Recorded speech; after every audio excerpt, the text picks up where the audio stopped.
যে কিভাবে আমাদেরকে ফুল বানাতে পারে ইন্দোনেশিয়া না গেলে বুঝতাম না। শখ করে মিয়া বিবি ভাবলাম একটু বিদেশ ঘুরে আসি, রেস্টুরেন্টে খেতে গিয়ে তো মাথায় হাত। এই ডিশটাই অর্ডার করেছিলাম। কত টাকা বিল এসেছিল জানেন? 2700 টাকা। তখনই কোমর কষে নিয়েছি, এই একই রান্না দেশে গিয়ে যদি 270 টাকায় না বানিয়ে দেখায় তবে আমার নামও তিতলি নয়। আজকে তাই লেগে পড়েছি বোনলেস চিকেনের মধ্যে একটা ডিম, একটু ব্ল্যাক পেপার গুঁড়ো, লেবু আর নুন, একটু কর্নফ্লাওয়ার দিয়ে সুন্দর ম্যারিনেট করে সাইড করে রাখলাম।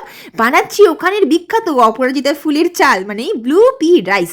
এদিকে চিকেনটাকে হালকা ফ্রাই করতে রেখে একদম ইন্ডিয়ান তড়কা দিয়ে দিয়েছি, হালকা পেঁয়াজ, বেবিকর্ন, একটু কড়াইশুঁটি হালকা ভাজা করে স্টিকি রাইস। এটা কিন্তু ভীষণ স্পেশাল, বালি থেকে 1 কেজি চালও কিনে নিয়ে এসেছি। এদিকে চিকেনটাও বেশ সুন্দর ভাজা ভাজা হয়ে গেলে হালকা রসুন কুচি করে এখানে বেসিল পাতা এইটাকেও বেশ সুন্দর চপ করে নিলাম। মঙ্গল গ্রহের পৌলমী, আসামের অরিনী, বাংলাদেশের গায়ত্রীদির জন্য এত ভালোবাসা। রান্নার সমস্ত প্রোডাক্ট স্ক্রিনে ট্যাগ করে দেওয়া আছে, দরকার হলে দেখে নিও। লাস্টে একটু হানি, কর্নফ্লাওয়ার স্লারি, বাটার দিলেই রেডি। টপ করে খেতে ভুলো না।